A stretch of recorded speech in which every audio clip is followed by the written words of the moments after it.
Hi అండి అందరికీ, నేను మీ హారిక జైపాల్. ఈరోజు కొత్త ఇంట్రెస్టింగ్ న్యూస్తో మేము ముందుకు వచ్చాను.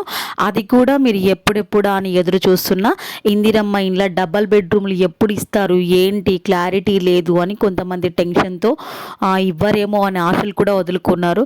సో అవసరం లేదు, ఇస్తున్నారంట. సో ఎలా ఏంటి ఎప్పుడు అనేది మనం ఈ వీడియోలో క్లియర్గా తెలుసుకుందాం. సో అంతకన్నా ముందు ఫస్ట్ టైం మన ఛానల్ని ఎవరైనా చూస్తున్నట్టయితే సబ్స్క్రైబ్ చేసుకోండి. వీడియో మొత్తం చూశాక మీకు నచ్చింది అనిపిస్తేనే ఒక్క లైక్ చేయండి. ఈ వీడియో ఇంకొంతమందికి షేర్ అవుతుంది. సో లేట్ చేయకుండా మనం వీడియోలోకి వెళ్ళిపోదాం. లబ్ధిదారుల జాబితాపై జిల్లా స్థాయి అధికారులతో విచారణ. రెండో విడత ఇందిరమ్మ ఇండ్ల పథకాన్ని ఎలాంటి అక్రమాలకు తావు లేకుండా పకడ్బందీగా అమలు చేయడానికి ప్రభుత్వం నిర్ణయించింది. ఈ నెల 15వ తేదీ నుంచి అమలయ్యేలా 23 రోజుల కార్యాచరణ ప్రణాళికను సిద్ధం చేసింది. సో ఇన్ని రోజులు వెయిట్ చేశారు కదా. సో వాళ్ళు చెప్తున్నారు ఇంకొక 23 డేస్లో మేము ఇచ్చేస్తాము అని చెప్తున్నారు కదా. సో వెయిట్ చేసి చూద్దాం. సో వాళ్ళతో మాట్లాడి మొత్తానికైతే ఫైనల్ చేశారు రేవంత్ రెడ్డి. మంత్రి పొంగులేటి గారితో మాట్లాడుతూ ఇంకా మొత్తానికైతే మీటింగ్ అరేంజ్ చేశారు. సో ఆ మీటింగ్లో మాట్లాడుతూ వాళ్ళైతే మొత్తానికి ఫైనల్ చేశారు. ఏమని అంటే ప్రతి నియోజకవర్గానికి ఒక ప్రత్యేక అధికారిని, మండలాల్లో 4-5 గ్రామాల్లోకి కలిపి ఒక గెస్టెడ్ అధికారిని, ఎంపీడీఓ, ఎంపీఓ, ఎంపీఏఓలు లేదా వివిధ శాఖలు ఏఈలు నియమించాలంటే ఒక్కొక్క నియోజకవర్గానికి 3500 ఇల్లు అన్నాం కదా.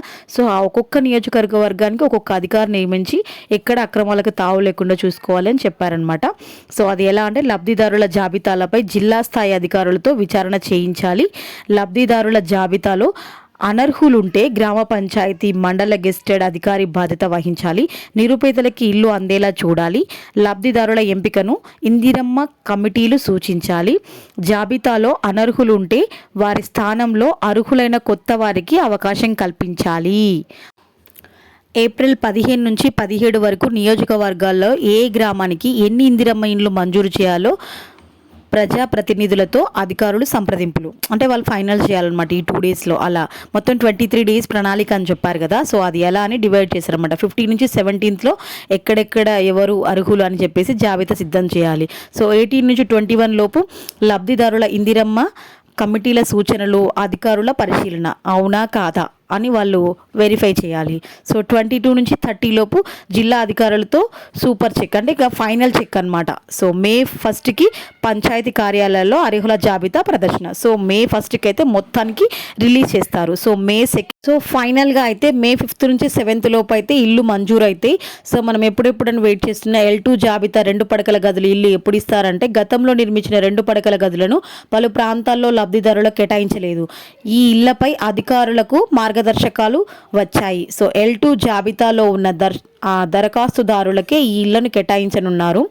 ఇందిరమ్మ కమిటీల సూచన, గెస్టెడ్ అధికారుల విచారణలతో ఈ ఇండ్లను అర్హులకు కేటాయించాలి. అసంపూర్తిగా నిలిచిపోయిన ఇండ్లు ఉంటే వాటిని లబ్ధిదారులకే పూర్తి చేసుకోవాల్సి ఉంటుంది. చెప్పిన కదా. సో ముందైతే ఇవ్వాలనైతే డిసైడ్ చేశారు. సో అర్థమైంది కదా. సో ఈ 23 డేస్ తర్వాత రిజల్ట్ ఏంటి అని మనకు అర్థమైపోతుంది. సో ఇదంతా ఎలక్షన్ల కోసమే అని మనకు తెలుసు. బట్ అయినా ఎంతవరకు కంప్లీట్ చేస్తారనేది చూడాలి. నిజమా కాదా అనేది తెలిసిపోతుంది. ఎలక్షన్ల ముందు డ్రామానా లేకపోతే రియల్గానా ఇస్తారా అనేది ఇంకో 23 డేస్లో అయిపోతుంది. సో వీడియో నచ్చితే మర్చిపోకుండా లైక్ చేయండి. ఓకేనా. Thank you.